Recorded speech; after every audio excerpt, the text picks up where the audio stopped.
പിന്നെ അഥവാ നമുക്ക് തൻ്റെ മൂഡ് അല്ലെങ്കിൽ തുറന്ന് കുട്ടികൾക്ക് പറഞ്ഞു, മോനെ ഉമ്മായിക്ക് അല്ലെങ്കിൽ അമ്മയ്ക്ക് ഇന്ന് വൈകാതിരിക്കുക, നീ ഇങ്ങനെ ഡിസ്റ്റർബ് ചെയ്യരുത്. ഇതൊക്കെ മനസ്സിലാക്കാനുള്ള കഴിവ് ഇപ്പോൾ ആർക്കുണ്ട്? നമ്മുടെ തലമുറയിൽ അമ്മക്കില്ലായിരുന്നു. നമ്മൾ വിചാരിക്കുന്നത് നമ്മുടെ മക്കൾക്കൊന്നും ഇല്ലെന്നാണ്, പക്ഷേ അവർക്കുണ്ട്. അവരെ നമ്മൾ കുറച്ചുകൂടി എന്താക്കണം? റെസ്പോൺസിബിൾ ആക്കണം, ഉത്തരവാദിത്വം. അതാണ് ഞാൻ നേരത്തെ ചോദ്യം ചോദിച്ചത്. നിങ്ങളുടെ മക്കളിൽ എത്ര പേർക്ക് 1 കിലോ അരിയുടെ വിലക്കറിയാം? നിങ്ങളുടെ മക്കളിൽ എത്ര പേർക്ക് മിൽമ ഇരിക്കുന്നവരാണെങ്കിൽ അല്ലെങ്കിൽ മുരളിയ വീടിക്കുന്നവർ? ഇവരൊക്കെ എവിടെ പോകുന്നു? മുരളി കുഞ്ഞുങ്ങളെ, ലീഡർമാരെ, ഇനി 5 മിനിറ്റ് ഇവിടെ ഉള്ള സമയം തീർന്നോ? ലീഡർ ഓടി വാ, റിപ്പോർട്ട് ചെയ്യും.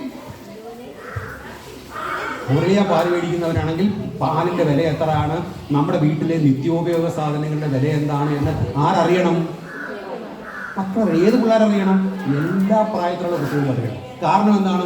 ഒരു വീട് നടത്തിക്കൊണ്ടു പോകുന്നതിൻ്റെ ബുദ്ധിമുട്ട് മനസ്സിലാക്കുന്ന ഒരു കുട്ടി ആവശ്യമില്ലാത്ത ആവശ്യങ്ങൾ ജീവിതത്തിൽ. ഞാൻ എൻ്റെ ജീവിതത്തിൽ ഒരു കാര്യം